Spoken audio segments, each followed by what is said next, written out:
All right, we continue to stay on top of Decision 2024 and the ongoing Republican National Convention in Milwaukee. Here's a live look at the Fiserv Forum where the convention is happening. Donald Trump officially became the nominee last night, but frankly speaking, this race has been set for months now. NBC 10's J.C. Monahan in Milwaukee this week for us, covering all things related to the convention. Let's go ahead and turn things back over to her. Good afternoon, J.C. Good afternoon, Corey. The theme for tonight at the RNC is Make America Safe Again. I mean, security is absolutely the #1 topic happening here ever since the assassination attempt on Donald Trump. So the convention center is just a couple of blocks away from me. There's increased security here for sure.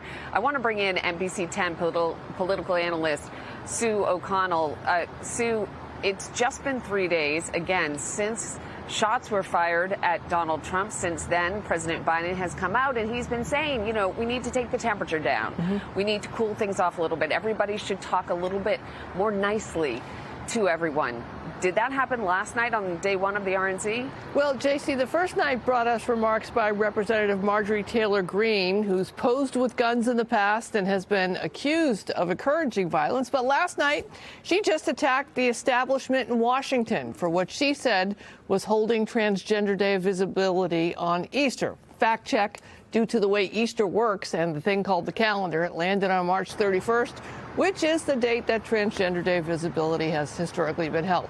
And then we heard from North Carolina gubernatorial candidate Mark Robinson, who 2 weeks ago said some folks need killing. But last night, he just addressed inflation. So overall, yes, the attacks were on policy and some groups of people, but not direct attacks on people. So we'll see if this continues, J.C. That's right. I mean, tonight's only going to be night 2. I want to talk to you about J.D. Vance now that he is officially on the ticket, specifically his position on abortion. Not only is he anti-abortion, he's anti-abortion even in the case of rape, having said 2 wrongs don't make a right. This is an extreme stance by any measure. So in that case, is that actually going to be helpful to the Democrat side? Yes, absolutely. He's already removing things from his website that might attach him too closely to those abortion stands. Look, he's more conservative than Donald Trump and more conservative than many Republicans. And many Republican candidates have been trying to distance themselves away from the more extreme abortion views. But Vance, until today, has not been. So he's also won praise from and is a fan of the Heritage Foundation. Those are the authors of that Project 2025, which you'll be hearing a lot more about. It's called the very conservative 1,000-page handbook for the next Republican administration. So, yes, I'm sure the Democrats are very happy with the pick of Vance as vice president, J.C.